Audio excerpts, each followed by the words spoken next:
আপনারা আসছেন। আরে বাবারে, আরে বাবারে বাবারে, আরে কথা বলতে দেন। আপনি জানাইছেন, আপনারা অনুরোধ করছেন, আমরা কোম্পানিকে জানাবো,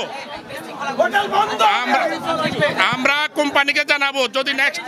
আপনাকে সময় দিতে হবে তো। আর আপনার আসলে আশ্চর্য কথা না।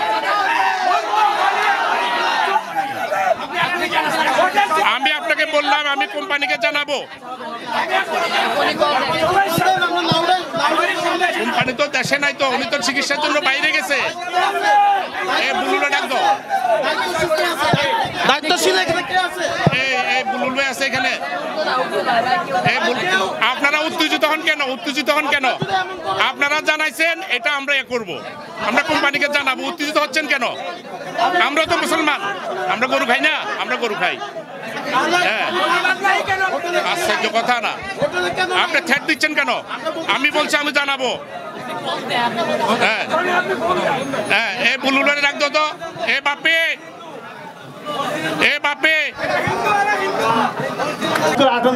98 জন মুসলমান বসবাস করে। অতএব যারা এই গরু গোস্ত রাখে না, নবী ঝুলিয়ে রাখে, এরা মূলত মুসলমানদের বিরোধিতা করে, হিন্দুত্ববাদী কায়েম করতে চায়, ভারতের দালালি করে। এরা অখণ্ড ভারতেরও বিশ্বাসী এবং এরা ইসকনের দালাল। এজন্য আমরা স্পষ্ট বার্তা বলতে চাই যে দেশে থাকতে গেলে, বসবাস করতে গেলে, ব্যবসা বাণিজ্য করতে গেলে গরুর গোস্ত হোটেলে রাখতে হবে। আর যদি গরু গোস্ত না রাখো তাহলে তোমার হোটেলের আগে লিখে দেয় যে হিন্দু হোটেল, আমাদের কোনো অসুবিধা নাই।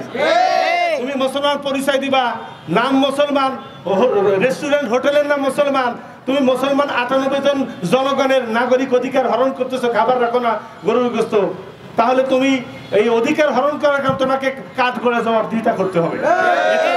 এদেশের 98% মুসলমানদের কাছে তোমার জবাবদিহিতা করতে হবে।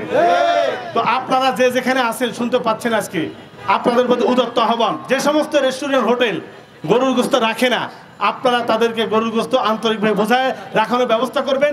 না হলে আপনার আইনের মাধ্যমে, সাংবাদিক ভাইদের মাধ্যমে, দেশের যে আইন রয়েছে সেটার মাধ্যমে ব্যবস্থা গ্রহণ করে তার বিরুদ্ধে শক্ত অবস্থানে আপনারা যাবেন। আমি তো ডাক দিতেছি, আচ্ছা ডাক দিতেছি তোর ভাই ডাক দিতেছি।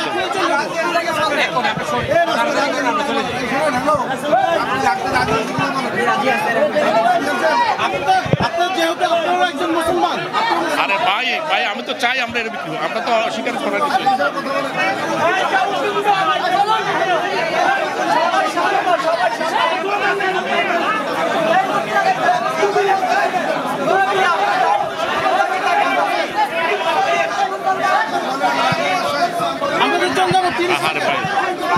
ওনারা এগুলো করতেছে কেন?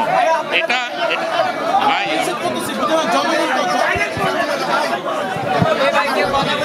মুরব্বী, আমি অমুসলিম, আমি মুসলিমের সন্তান।